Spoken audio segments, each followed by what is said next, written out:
매달 월급의 30%가 영원히 삭감된다는 조건으로 직장을 평생 다닐 수 있다면 그렇게 다니시겠습니까? 아마 대부분 고개를 저으실 겁니다. 그런데 지금 우리 노후의 월급과도 같은 국민연금을 스스로 30%씩 깎아받는 선택을 하는 분들이 100만 명을 넘어섰습니다. 작년 한 해에만 신규 신청자가 11만 명을 돌파하며 역대 최대치를 기록했다는 통계는 이것이 더는 남의 일이 아닌 우리 사회의 거대한 흐름이 되었음을 보여줍니다. 손해 연금, 후회 연금이라는 별명까지 붙은 조기 수령.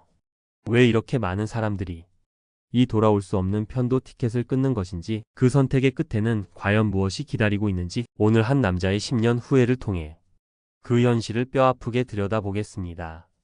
평생을 기계처럼 성실하게 한 회사에 청춘을 바친 이진우 부장님. 30년간의 회사 생활을 58세의 명예퇴직으로 마무리했을 때 그의 마음은 시원함과 함께 텅 빈 공허함이 밀려왔습니다. 퇴직금은 자녀 결혼 자금과 대출 일부를 갚고 나니 손에 쥔 것이 많지 않았습니다. 국민연금을 정상적으로 받을 63세까지 5년이라는 소득 크레바스가 차가운 현실로 다가왔습니다. 통장 잔고가 줄어드는 것을 보며 초조함이 커져갈 무렵 동창회에 나갔다 한 친구의 말을 듣습니다. 기금 고갈된다는데 하루라도 빨리 받는 게 임자야. 집에 와서 유튜브를 켜니 78세가 손익분기점, 그 전에 죽으면 무조건 이득 이라는 자극적인 제목의 영상들이 눈에 들어왔습니다. 이진우 부장님은 그래, 내가 78세까지 산다는 보장도 없지 않은가.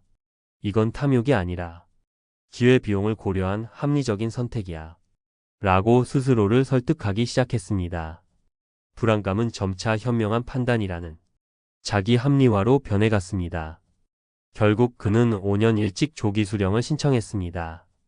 원래대로라면 월 110만 원을 받을 수 있었던 연금이 30%가 삭감되어 월 77만 원이 되어 통장에 찍혔습니다. 매달 33만 원, 1년이면 거의 400만 원이 사라진 셈입니다. 당장은 마른 땅에 단비처럼 숨통이 트이는 듯 했습니다.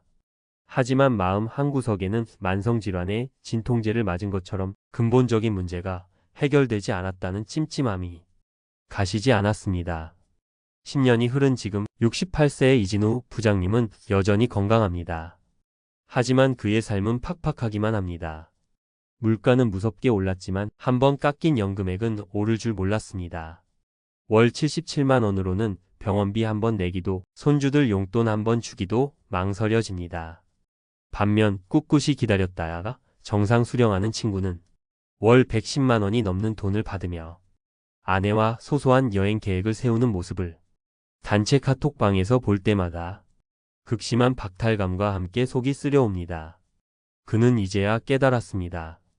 자신이 포기한 월 33만 원은 단순한 돈이 아니라 노후의 자존감이자 자유였다는 것을. 내가 이렇게 건강하게 오래 살 줄 알았더라면, 그때 누가 내 등 좀 떠밀어 말려줬더라면 하는 깊은 후회가 매일 밤글을 짓누릅니다. 이진우 부장님 사례처럼 많은 분들이 나중에 못 받을 수 있다는 막연한 불안감과 기금 고갈이라는 공포 마케팅에 휩쓸립니다. 적게 받더라도 확실히 받자는 심리가 덜 받는 것보다 못 받는 것에 대한 공포를 이기지 못해 장기적인 손해를 간과하게 만듭니다. 일부 유튜버들이 불안감을 부추기는 책임도 크다고 전문가들은 지적합니다. 물론 이른 퇴직과 사업 부진 등으로 인한 경제적 압박은 절박한 현실입니다. 새는 돈은 있는데 들어올 돈은 없을 때 삭감된 연금이라도 매달 들어오는 돈은 새는 구멍을 막아줄 동아줄처럼 보입니다. 한 조사에서도 조기 수령의 첫 번째 이유로 생계비 마련이 꼽힐 만큼 이는 많은 은퇴자들이 처한 현실적인 문제입니다. 또한 최근 수급 개시 연령이 62세에서 63세로 늦춰지면서 갑작스러운 1년의 기다림 앞에서 어쩔 수 없이 조기 수령으로 내몰린 경우도 많았습니다. 자, 지금까지 우리는 한 남자의 안타까운 실수를 살펴봤습니다. 하지만 지금부터가 진짜 중요합니다. 절망하기 위해 이 이야기를 꺼낸 것이 아닙니다. 다른 길이 있다는 것을, 현명한 선택이 가능하다는 것을 보여드리기 위함입니다. 이진우 부장님과 비슷한 시기에 퇴직한 최선영 선생님.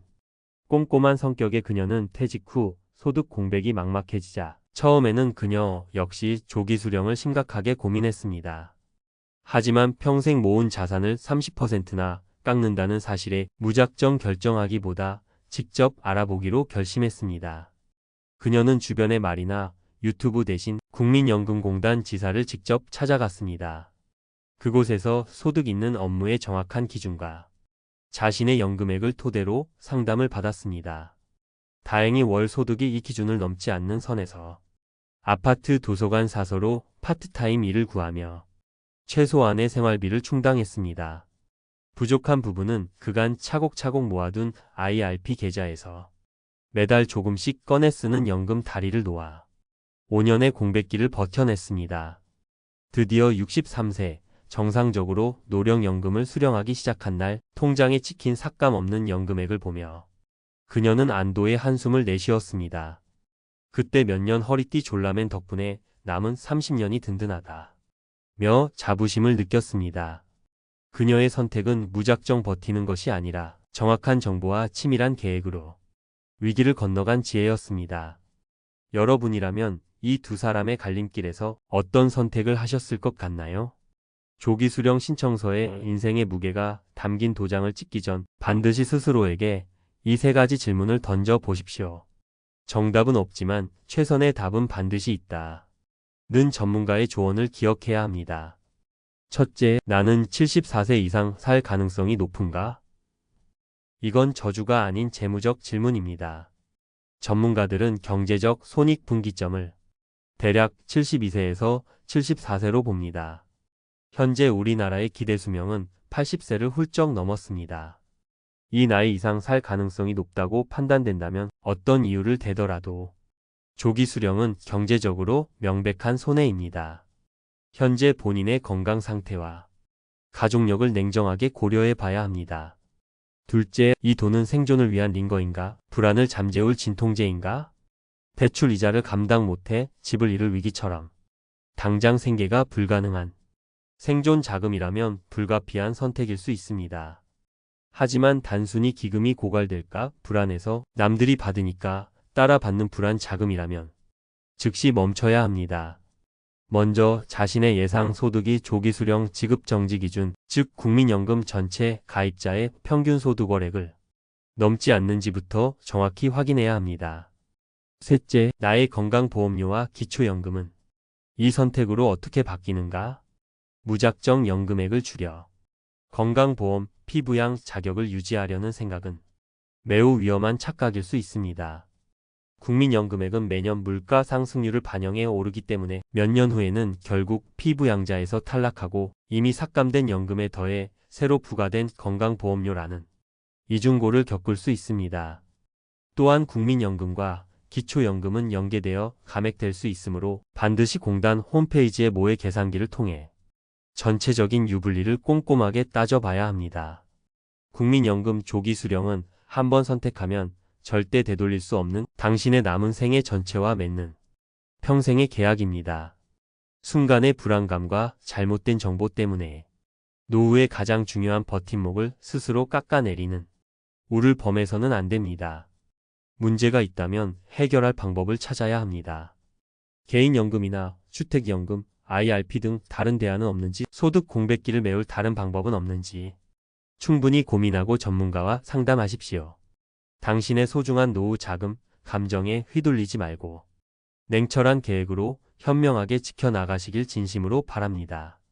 당신의 미래는 오늘의 현명한 선택에 달려 있습니다. 오늘 이야기가 여러분의 미래를 그리는데 조금이나마 도움이 되셨다면 구독과 좋아요로 응원해 주십시오. 또한 비슷한 고민을 하고 계시거나 어려운 시기를 지혜롭게 넘기신 경험이 있다면 댓글로 여러분의 소중한 생각을 나눠주시기 바랍니다. 여러분의 지혜가 또 다른 누군가에게는 큰 힘과 용기가 될 수 있습니다. 감사합니다.